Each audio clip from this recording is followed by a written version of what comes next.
안녕하세요. 세상에 참 별 사람 다 있고 이혼 이유, 파혼 이유도 제각각이지만 저 같은 경우가 또 있을까 하여 글을 한번 남겨봅니다. 혹시나 저처럼 피해볼 여성들이 있을지도 모른다는 생각에 힌트도 드리고 싶고요. 저는 현재 31살이고 향수 도소매를 하고 있습니다. 모아둔 돈은 부동산, 주식 다 합쳐서 6억 정도예요. 월 수익은 왔다 갔다 하지만 보통 1,000만 원 전후로 버는 것 같고요. 사귀던 남자들은 제가 돈을 잘 버는 걸 알고 나서 다 저랑 결혼하고 싶어 하더라고요. 그리고 셔터맨이 꿈이라며 대놓고 일 안 하고 제 일을 돕고 싶다고 하는데 정이 떨어지더라고요. 저는 원래 저 혼자 일해왔고 앞으로도 동업을 한다거나 누군가의 도움이 필요한 업종은 아닌데 남자들이 그렇게 벌건 눈으로 이야기하니 뭔가 관계가 더 진전이 안 되더라고요. 사실상 인연을 못 만났다고 해야 하죠. 제가 스킬이 없어서 그럴 수도 있는데 아무튼 제 평생 반년 이상 사귄 남자가 한 명도 없었어요. 그러다가 우연히 거래처 사람으로부터 한 남자를 소개받게 되었어요. 그 집안도 집안 대대로 음식점 하는 자영업자이고 성격이 호탕해 같이 있으면 내내 웃음이 끊이질 않을 거라며 저랑 잘 맞을 것 같으니 꼭 만나보라고 하더군요. 솔직히 별 기대 않고 나간 소개팅 자리였는데 생각보다 사람이 너무 괜찮고 재미있어서 몇 번 만나다 보니 사귀게 되었어요. 너무 잘 맞더라고요. 그리고 그 남자도 집에 돈이 많아 그런지 뭔가 지갑 여는 것도 여유로웠어요. 비싼 레스토랑도 서슴없이 가고 백화점 지나가다 예쁜 가방이 있으면 그게 몇백만 원짜리일지라도 고민 않고 척척 사주려 하더군요. 저라서 아낌없이 다 해주고 싶다더군요. 그 남자도 연애를 많이 해본 건 아닌데다 저를 많이 좋아했어요. 저 역시 그런 남자를 만나보진 못했기 때문에 너무 행복했고요.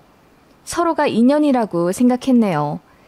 금전적인 면에서도 서로 크게 꿀리는 것 없고 성격도 잘 맞아서 정말 소개시켜준 사람 말대로 같이 있으면 즐겁고 웃음이 끊이지가 않았어요.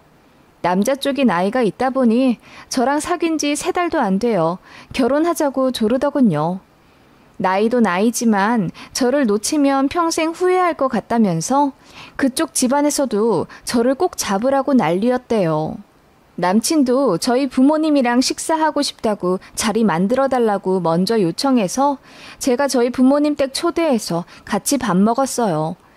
보통 대대로 자영업한 집안 특유의 싹싹함과 능청스러움이 있잖아요. 부끄러움이 많으신 저희 부모님은 호탕한 제 남친을 보고 마치 개그맨 보듯이 좋아하시며 엄청 웃으셨어요. 그리고 저를 많이 좋아해주는 마음과 앞으로의 비전, 책임감 등을 적극 어필하더라고요. 그래서 저희 집에서 먼저 결혼을 허락받았고요. 저도 얼떨결에 남친 집에 가서 식사를 하게 되었는데 남친 어머님도 굉장히 저를 마음에 들어 하시더라고요. 저도 수줍음이 많긴 했지만 은근히 싹싹한 성격인데다 어르신들이 저를 참한 인상이라고 해주세요. 제 입으로 이런 말 하면 자랑 같아 재수없게 들리실진 몰라도 거래처를 가도 은행 업무를 봐도 저를 보시는 어르신들이 그렇게 저를 며느리 삼고 싶어 하십니다. 제가 말투도 조근조근하고 착해 보이나 봐요. 아무튼 그런 제 모습에 남친 엄마가 너무 좋아하시면서 그날 바로 결혼하라고 대놓고 푸시하시더라고요. 현경아, 난 네가 꼭 우리 집 며느리가 되었으면 좋겠다. 우리 집 시집 오기만 하면 내가 집 해줄게. 응? 잠실에 23억짜리 아파트 하나 있거든? 지금 전세 주고 있는데 너희 결혼하면 내가 니들 물려줄게. 네 사무실도 송파라면서. 그럼 위치도 딱이네. 결혼하면 신혼집을 저희 부부 명의로 해주겠다 하시더라고요. 솔직히 요즘같이 집값 비싼 시기에 예비 시모가 대뜸 집을 해주시겠다 하니 마음 한켠으론 부담스러우면서도 감사하더라고요. 마다할 이유가 없을 것 같아 거절은 못하고 그냥 웃음으로 대답을 했네요. 양가에서 결혼 허락도 받았겠다.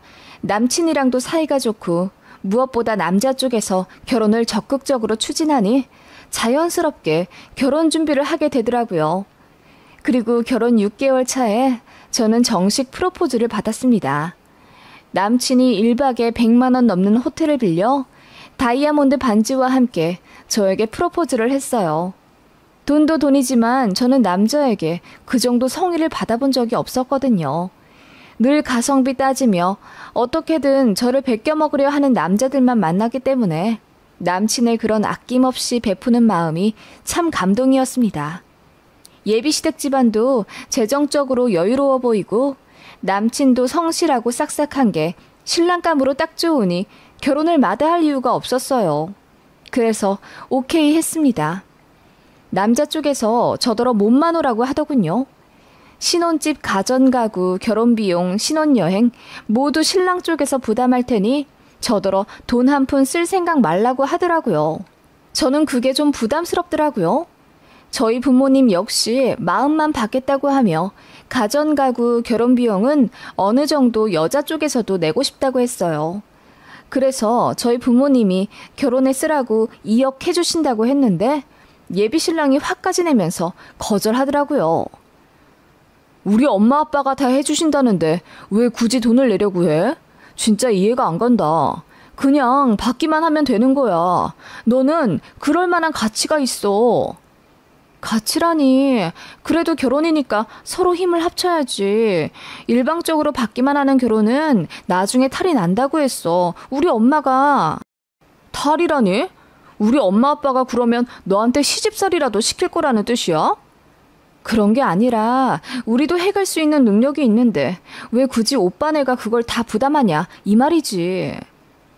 저희는 이 문제로 싸움까지 몇 번 했네요. 예비신랑은 곧 죽어도 저한테서 한 푼도 받지 않겠다고 고집이었고 저는 어느 정도 돈을 내고 싶다는 입장이었어요.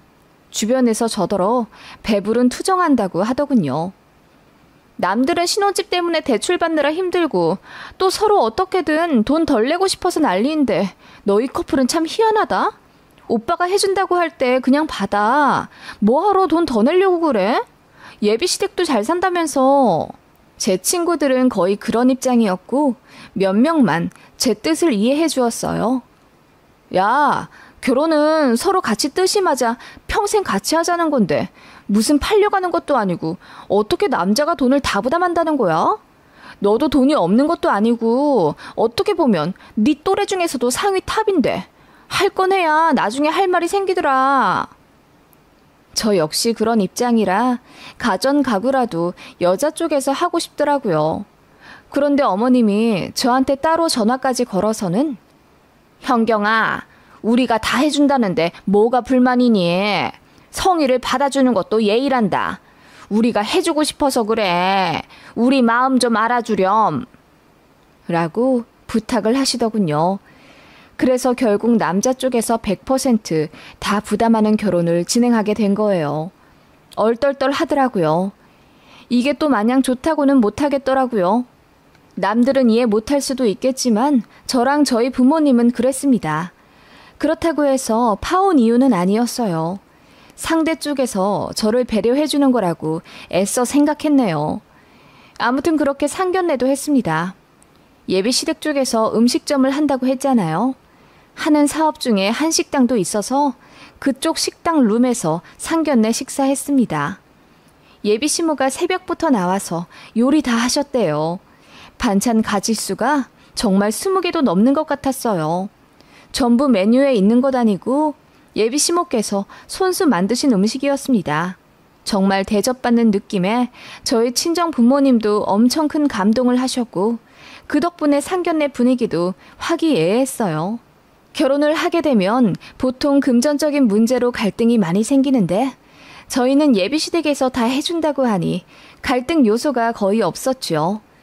결혼하면 저희 집에 자주 오지도 않을 거라며 안부 전화도 필요 없다는 쿨한 면모도 보이시더군요. 그 모습에 엄마가 더 안심하신 듯 했어요. 돈으로 생색내는 사람들이 많잖아요.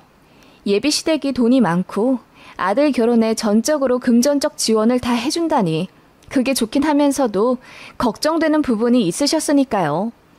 예비시댁은 저더러 예식장, 스드메 전부 다 저더러 정하라고 하시더군요. 다 해준다고 하시면서요.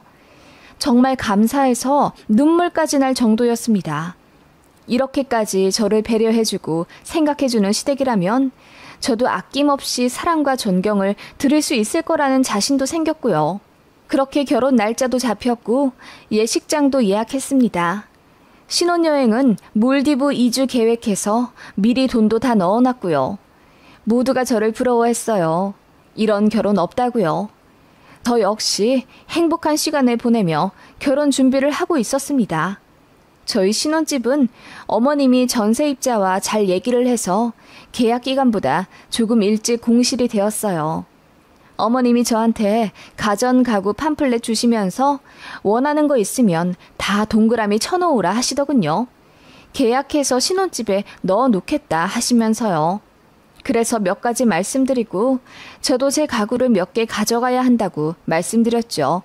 그러니까 어머님께서 네 방이 하나 있어야 한다는 말이니? 너희 해줄 신혼집이 방이 3개라는 거 알고 있지? 라고 물으시더군요. 그래서 당연히 알고 있다고 하니 어머님이 그런데 안방은 좀 비워둬야 할 거다. 작은 방 2개 중에 하나를 부부방으로 써야 해. 그거 생각하고 방을 정하렴. 라고 하시더라고요. 그 말에 이해해서 제가 안방을 비우라고요? 왜요 어머님? 이라고 물으니 안방 쪽에 수맥이 흐른다면서 거기를 부부방으로 쓰면 사이가 안 좋아진다는 겁니다. 이해가 안 가더라고요. 무슨 갑자기 수맥 타령인지. 제가 선뜻 대답을 시원스레 못하자 예비시모가 아니 얼마나 귀한 며느리야. 그래서 니들 들어오기 전에 내가 용한 선생님 한 분 불러서 집 기운을 다 봤지. 그랬더니 안방 쪽에 습하고 터가 안 좋다길래 살펴봤더니 글쎄 그 밑에 수맥이 흐른다지 뭐니. 그러니까 그 방을 그냥 비워두는 게 좋을 거다. 라고 하시더군요. 그래서 제가 어머님 저 기 되게 세요. 제가 다 이겨요. 그리고 그 집이 12층인데 그럼 그층 사람들 전부 안방에서 자면 가위라도 눌리게요? 아파트에 그런 게 어디 있어요 어머님. 괜찮아요. 걱정하지 마세요. 라고 제가 씩씩하게 대꾸했더니 어머님이 그냥 그런 게 있다면서 말끝을 흐리시더라고요. 남친에게도 얘기했습니다. 콧방귀 낄 줄 알았는데 생각 외의 반응을 보이더군요. 그래? 거기가 뭐가 좀 안 좋긴 한가 보네. 일단 엄마 말대로 안방 비워두고 들어가자. 왜? 아니 말이 돼? 안방을 뭐하러 비워놔. 큰 방 놔두고 작은 방을 부부방으로 하는 신혼부부가 어딨어. 제가 의아해하자 남친이 당황하더니 그럼 살아보고 괜찮으면 옮기는 거지. 일단 너무 걱정하지 마. 네 뜻대로 할게. 라고 하더군요. 그런데 저는 어머님과 남친의 반응이 좀 이상하게 느껴졌어요. 게다가 저더러 가구를 다 고르라고 하더니 이건 위험해서 안 되고 저건 뾰족해서 안 된다며 다 퇴짜 놓으시더군요. 그리고 소파도 제가 1000소파를 고르니 어머님이 마음대로 가죽으로 바꿔서 주문을 하셨어요. 물 같은 거 젖으면 안 된다고 하시면서요. 뭐 그 말도 맞긴 하니 기분이 크게 나쁘진 않았습니다. 그런 식으로 어머님이 조금씩 가구를 마음대로 조정해서 주문을 하고 신혼집에 넣으시는 것 같더라고요. 제가 중간에 한번 가보고 싶다고 하니 결혼하고 나서 가야 복이 들어오는 거라며 처녀는 신혼집에 미리 들어가는 거 아니라고 하시더군요. 아니, 결혼 전에 다 신혼집 둘러보고 들어가지 않나요? 지금 생각하면 말이 안 되는데 예비 신랑과 예비 시모는 저에게 짠하고 선물하듯이 공개해주고 싶다며 제가 신혼집 구경하는 걸 극구 반대했어요. 그런데 저도 제 책상과 책장을 놓을 자리를 좀 알아야 하니 한 번만 들어가게 해달라고 졸랐습니다. 그런데 남친이 절대 안 된다고 단호하게 말하더라고요. 결혼식이 3개월 후인데 좀 가면 안 되겠냐고 하니 남친이 이러더군요. 그럼 혼인신고 하고 가. 그 말에 저는 눈을 동그랗게 뜨며 신혼집 한번 구경하는데 무슨 혼인신고까지 필요하냐고 물으니 자기 엄마랑 약속한 거라고 하더군요. 그 말에 저는 남친에게 크게 실망하고 말았어요. 갑자기 마마보이 마냥 자꾸 엄마 타령하는 것도 점점 짜증났고 신혼집 한번 미리 구경하겠다는데 문지기처럼 맞고 있는 두 무자도 이상하더라고요. 그래서 제가 며칠 잠수를 탔어요. 싸운 김에 연락하기가 싫더라고요. 그랬더니 남친 쪽에서 애간장이 타서 난리가 나더라고요. 그러더니 저를 불러 그럼 집을 딱 한 번만 보여줄 테니 사이즈만 딱 재고 2분 안에 나오자는 거예요. 그리고 엄마한테 비밀로 하자더군요. 그래서 알겠다고 하고 들어갔죠. 굉장히 좋은 아파트였어요. 이름 대면 다들 아는 잠실 유명한 아파트요. 그렇게 기분 좋게 들어갔는데 어머님 말씀대로 도배 장판 싹 하고 집안 리모델링도 조금 해놓으셨더라고요. 그런데 벽지가 좀 이상했습니다. 저는 새하얀 벽지를 원한다고 말씀드렸는데 짙은색 무늬 벽지였어요. 그래서 집안이 좀 어두컴컴했습니다. 게다가 집이 어째 좀 휑하더라고요. 그래서 가구가 아직 다 안 들어왔냐고 하니 남친이 거의 다 들어온 거라고 대답하더군요. 그때 남친에게 거래처 급한 전화가 왔어요. 그래서 받으라고 했더니 당황하면서 저랑 같이 나가서 받지요. 그냥 지금 받으면 되잖아. 난 집 구경할게. 아니야. 이제 다 받지? 나가자. 나 전화해야 해. 아니, 그러니까 혼자 나가서 받으라고. 왜 자꾸 나한테 나가지? 오빠, 나 짜증날라고 해.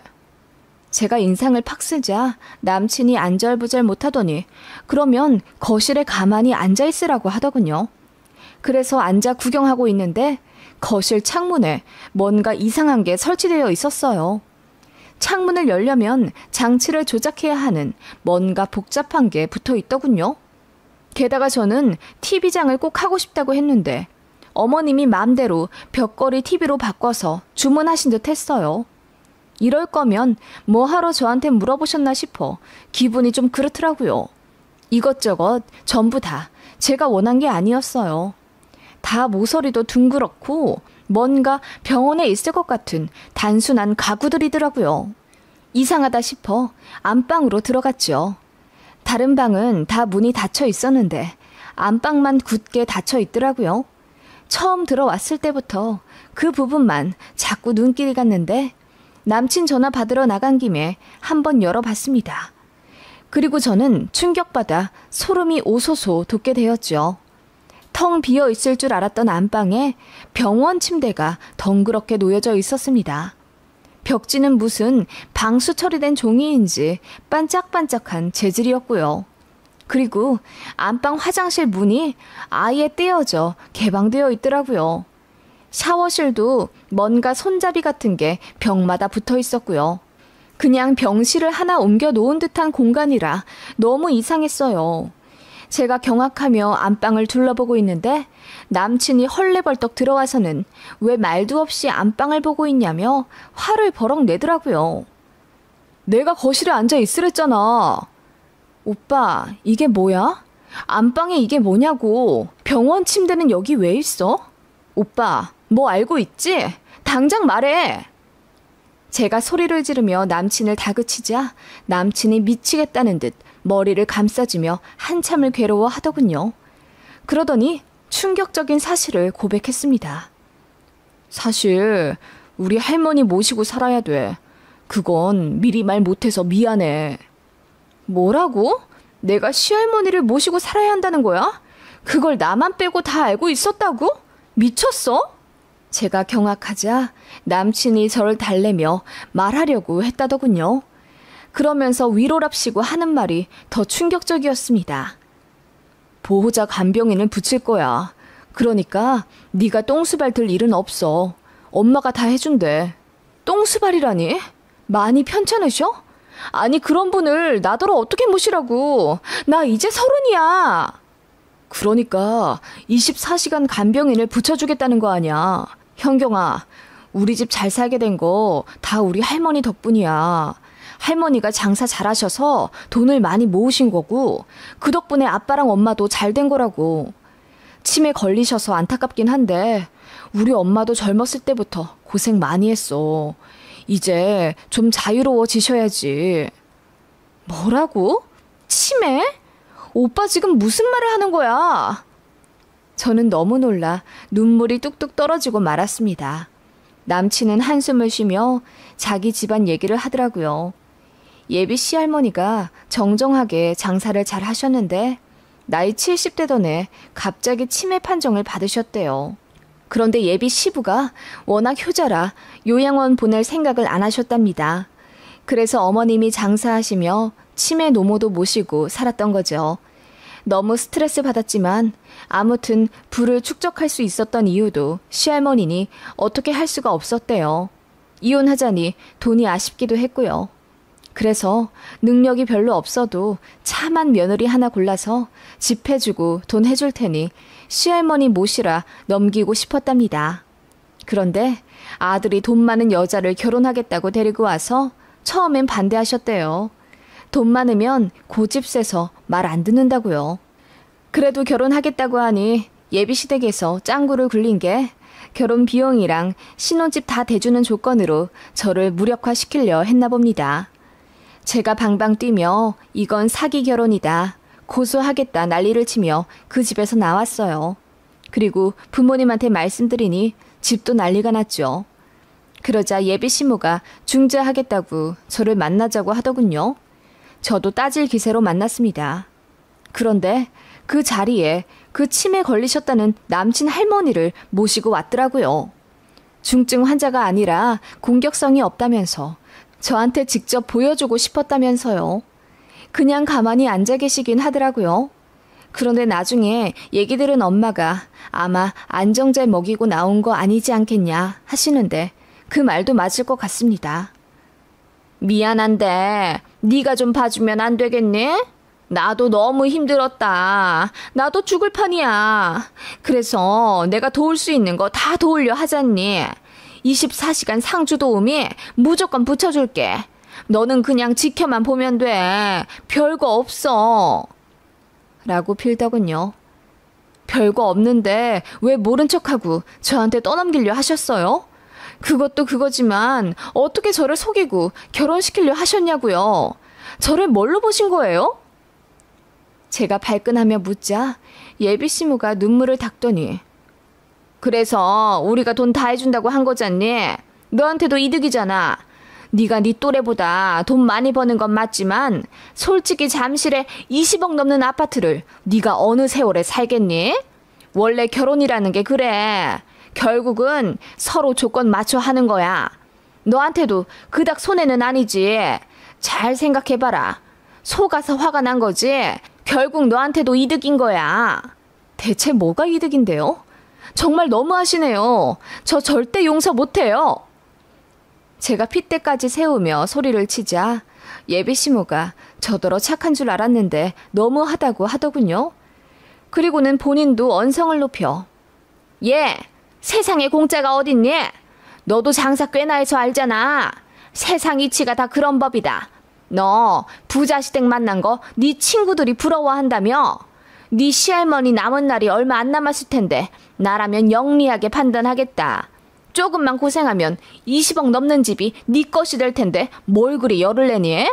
게다가 난 네 시어머니 될 사람인데 라고 하시더군요. 미친 거 아니에요? 치매 시할머니 모시고 살 새댁이 세상에 어디 있다고요? 본인도 모시기 싫으니까 며느리한테 떠넘기려고 계략 다 꾸며놓고는 이제 와서 세상에 공짜가 어딨냐고요? 뭐 이런 집안이 다 있어.